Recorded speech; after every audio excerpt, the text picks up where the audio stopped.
Welcome to this week's story update. My name is Nathan, and this week we're going to be speaking with Mila Jam. But before we do, let's take a look at her story. My name is Mila Jam, and I'm from Columbus, Georgia.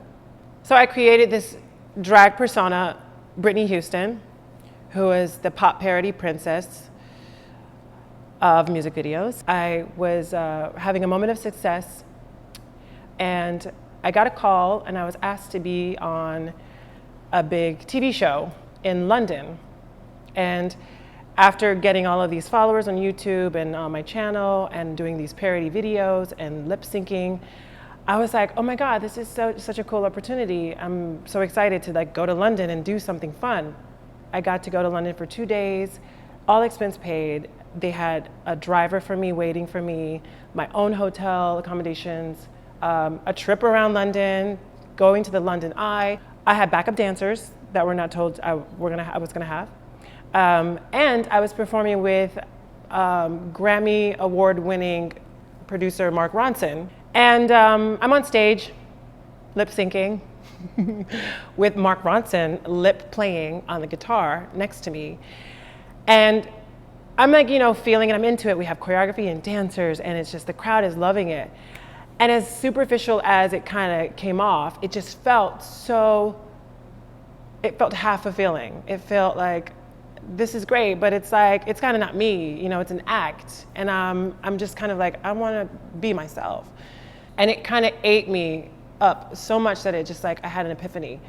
I was like, this is the moment that I'm able to see I can achieve my dreams, and I can be, in front of people and successful and amazing. And I just felt like there's something missing. That was my transition. I stopped performing Brittany Houston material. I took down my channel. I had all of these subscribers and followers. And, I literally went back to zero. I started completely over. So I told all my friends. I told my family, who was very supportive of Brittany Houston. And I officially came out to them saying, I'm a woman. I've always been a woman, but that's just not been the shell. And it's time to catch up with that. It's time to make sure the shell reflects who I really am on the inside. It was probably the most rewarding thing I have ever done and the hardest thing that I've ever done. And the biggest feeling was the day I got a call from a producer who was starting a record label. And he was like, I'm looking for musicians and artists to sing on my label and to make music. And I was like, me, that's me. And we had a meeting, and we cut a demo, and we worked on some music, and we came up with a song, and I created my first single. And it was just one small night at a small bar here in New York City that we did a launch party. I remember getting ready for the event. I had to take the subway to get there. I was really sort of broke. I didn't have any money to sort of seem as fabulous as I wanted to come off. And I got there. There were maybe 30 to 50 people. And I got on that stage and I sang my heart out, and I was my dancers from my music and my friends there cheering me on. And it was just the beginning of the foundation to starting my journey, really as a woman, as a musician, as an artist, and not a mockery of someone else. It was just the exact opposite of being in London and being on a stage with Mark Ronson. And the dynamic was startling. And it didn't matter to me that there weren't that many people in the audience. It didn't matter to me that I wasn't on a hit TV show. I was just entering my truth, and I was starting the foundation for all the great things that are supposed to come for me later on. Okay, welcome, Mila. How are you? How's it going? How's life? Hi, Nathan. It's good to see you. Life is eventful and adventurous and crazy and all kinds of things, but it's good. I'm here. I'm happy. I'm blessed. I'm healthy. I'm sustaining. So there's lots of crazy good and crazy. Yeah, yeah. Well, thanks for taking the time out of all the crazy in the world to speak with us. You're So, welcome. in your story, you had talked about that time that you were on stage in London, and you had all your backup dancers. You were with Mark Ronson. You were, like living it up, having this whole experience. And but also in your story, you talked about wanting to find something more fulfilling. Whenever you watch that story now that you shared with us 5 years ago, what goes through your head? How do you feel, and have you found something more fulfilling? Well, to start, I actually ran into Mark Ronson on the street yesterday, and I'm not even joking. And prior to that, I ran into Mark Ronson again at Janet Jackson's release party for her last single um, a few months ago. I think it was actually it was in the end of last year, and it was oh no, it wasn't her release party. It was the Met Gala after party. That's what it was. I had to remember. I was with my best girlfriend Laverne Cox going to all of the Met Gala after parties, and we were there with Janelle Monáe and Mark Ronson. And I, of course, had to remind him, "Do you remember me?" And we had a moment. So a lot of great things have happened since we last spoke. I have been so busy. My focus, which has been music and performing, singing, songwriting, has taken off in a way that I not only hoped, but uh, it's been a crazy, wonderful ride of opportunity, wonderful experiences. I got to perform for the GLAAD Awards last year. I've been touring, doing Pride tours. Been going to San Diego and Seattle, and I went to Taiwan for a week to do a music camp. I've been releasing singles and music all over Spotify and iTunes, and it's been wonderful to be a Black trans woman in music, to still have, not a certain level of recognition, but to be able to continue to focus on my dream and to thrive.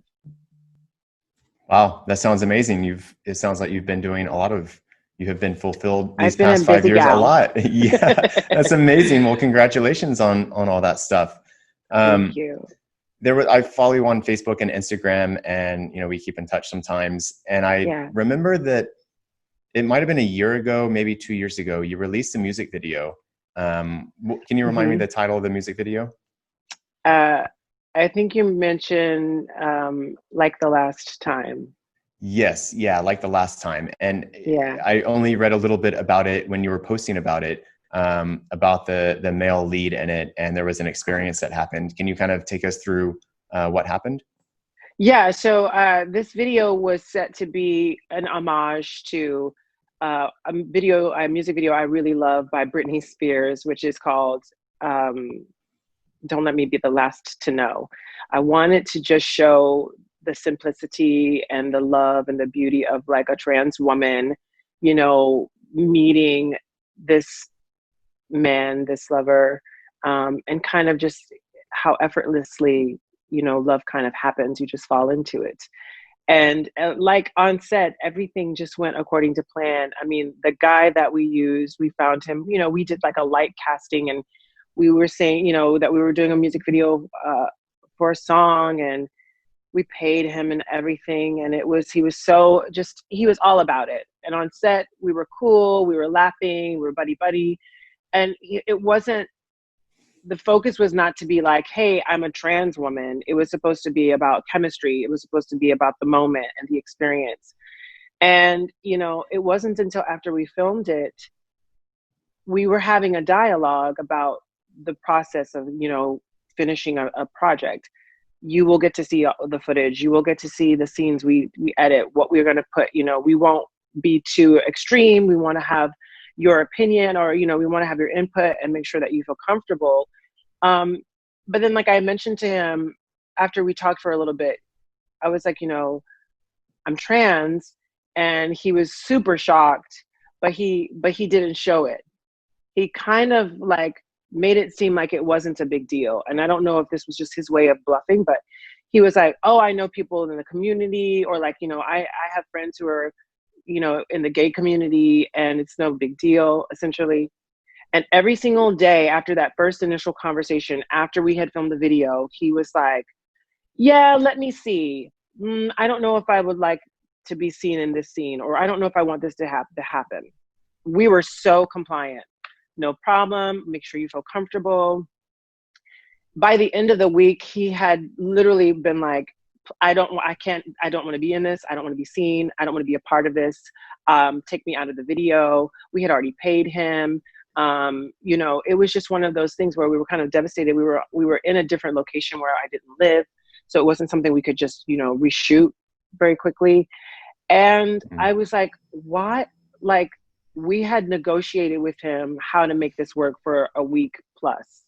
And he just completely flipped his script. And it was so disheartening, because I was like, this was just supposed to be a simple love story, essentially.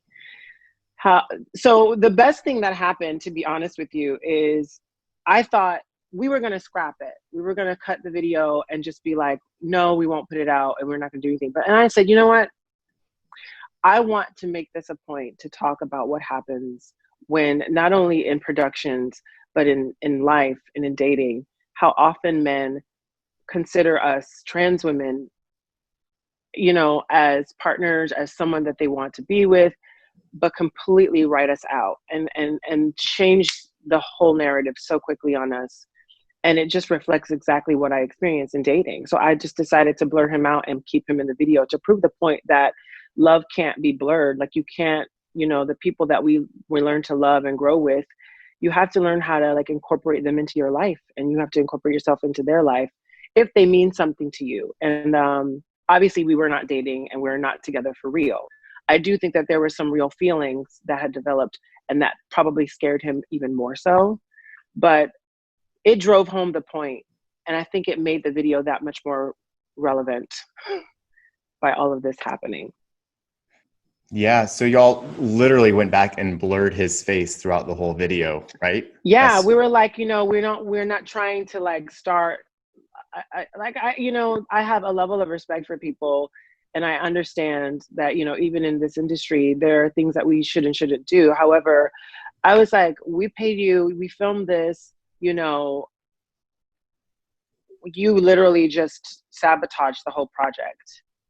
And it was for a reason that you even like sort of expressed you were okay with. But that's kind of what happens in dating as a trans woman as well. Guys will often say, it's cool with me. I'm okay with you. You're beautiful. I'm interested and attracted to you. I have experience. And just as quickly as they say that, they will do the exact opposite. They will ghost you. They will delete you. They will run away, and they get scared and skittish. And that's exactly what happened. And I was like, I'm blurring him and keep him in the video, and this will drive home the point. Wow. Well, I'm sorry that happened to you, but I think that's incredible how you leveraged that and you decided to, go forward with that and make a point. And, I think that's really powerful. I think I got a little not overwhelmed, but I think I got a little, excited that to quote Lauryn Hill, it could all be so simple, but we would rather make it hard. It could have just been so simple. And I think it was one of those things that it wouldn't have been that hurtful if he had just agreed to be in the video. We also need to see ourselves represented with partners in a positive light. I'm wondering how, and I don't want to make this all about him, but I'm wondering, did he tell you why, or did he keep making it about the project, or did it ever come forward that he didn't want to be seen in a trans inclusive video? Was there ever any blatant reason? Pretty much. It was about, his likeness and what people would say and how people would feel about, seeing him, a straight identified man who, is in this video with this trans woman. And we see this all the time in film and television where, people are acting and it's a job. At the same time, I understand that we have our own lives that reflect who we really are, but in the sake of art, we're not always 100% who we're portraying on the screen. And so I felt like it would have been very simple for him to say, you know, I was hired to play a role, and but I think the mixture it got mixed up because I think there were some actual feelings there or some attraction to me that made it more confusing for him. And I'm not going to get too deep about that, but that made him go, I need to shut down and I need to shut this down and I don't want to be a part of it. Wow. Well, again, I'm sorry that happened to you. But I'm grateful that you made it into a statement and a Into a piece powerful of work, message. a piece of art. Into You're a piece of welcome. art. Yeah. Yeah. Yeah. So we're also right now seeing a lot of, movement for the Black trans community. And about a week ago, the whole rally at Brooklyn Museum did you happen to go to that or see it? I was front and center right in the middle of the rally. They had the speakers on the overhead standing, looking down. I was in the photos. You can see, if you find some of the photos that the publications have put out, there's the front line that they asked all of the trans people there to come and stand on. And I was in the center of that line. There were so many people there. I couldn't comprehend how many until after the day was over and I saw the drone shots that it was thousands, like 15,000 people. I thought that maybe there were 1,000, but it was monumental. So how do you feel? I mean, you identify as an artivist, right? Activist, artist, musician, all sorts of things. How, this is a very open-ended question. How are you feeling these days with so much happening, with, so much activism just being all over the place? And, it's strange because sometimes I almost feel guilty for being hopeful during these times. And it's just a strange feeling, but how are you feeling? It's another day in America for a Black trans woman that has not been killed yet.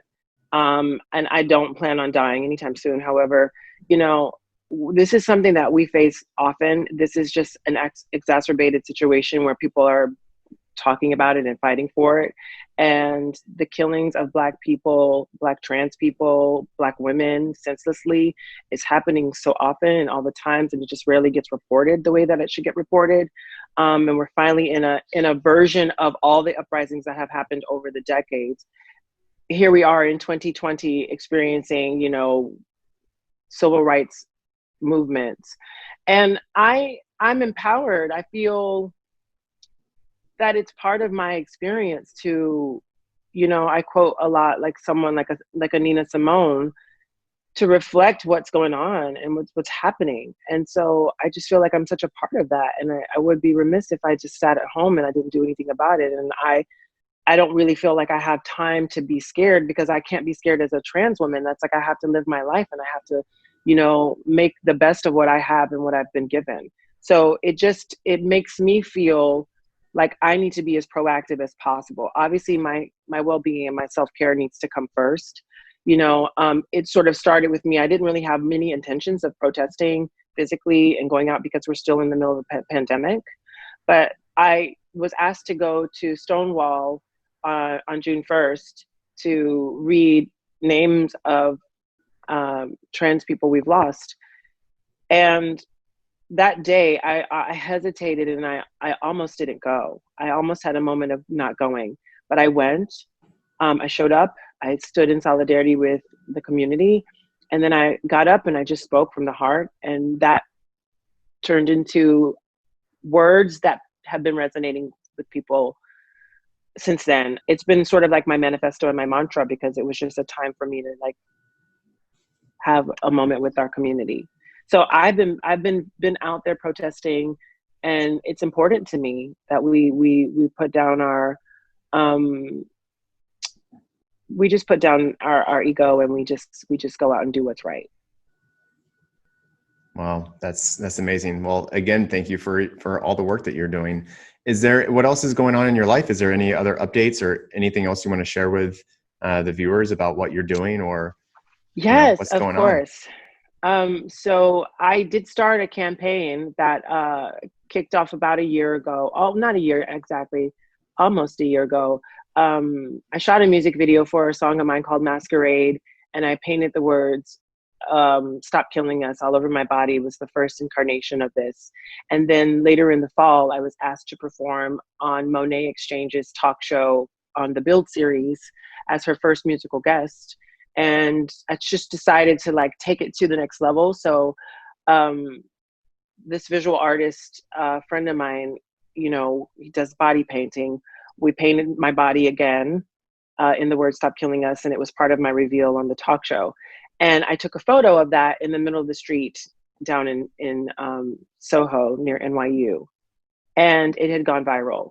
So I've been promoting this campaign of how, you know, visual art and activism go hand in hand, and how it's just to create and affect change. Why not write these words all over my naked body and make it a statement? So people have been sharing that photo, and I've been working on some t-shirts for that. It's obviously Pride Month, and so I've been working on some Pride events that are coming out. This week I'm performing for the New York City Pride Rally. They're doing their rally virtually this year, which is on Friday, June 26th. And I'm also going to be featured in the ABC Pride broadcast on Sunday, June 28th, in a protest style music video that I just filmed and co-produced with Monet Exchange. And I released a single not too long ago titled Number One, which is out on Spotify, Apple Music, Amazon Music. And I just have some new music I've been working on. Wow. So you haven't slowed down at all, basically is what you're saying. No slowing down. No. That's great. So how can people follow you and, you know, where can they find you? Yes, please follow me on social media. Everywhere it's the Mila Jam. I'm the only one. At the Mila Jam on Instagram. My website is themilajam.com. The biggest and best thing you can do for a musician is to go and stream our music. So please go to Spotify and look up Mila Jam, add me to your playlist, tell your friends and family, rotate the songs on while you're cleaning and cooking. And let's show the world that Black trans women are important in music, just like all of the other female icons. Great. Well, Mila, thank you so much for taking the time to chat with us. And if anyone has any comments or questions, leave them in the comments. And, you know, Mila, maybe you can check back every now and then and respond to them if you want. And check back next week for our next story update. Thanks again, Mila. Love you. Thank you so much, Nathan.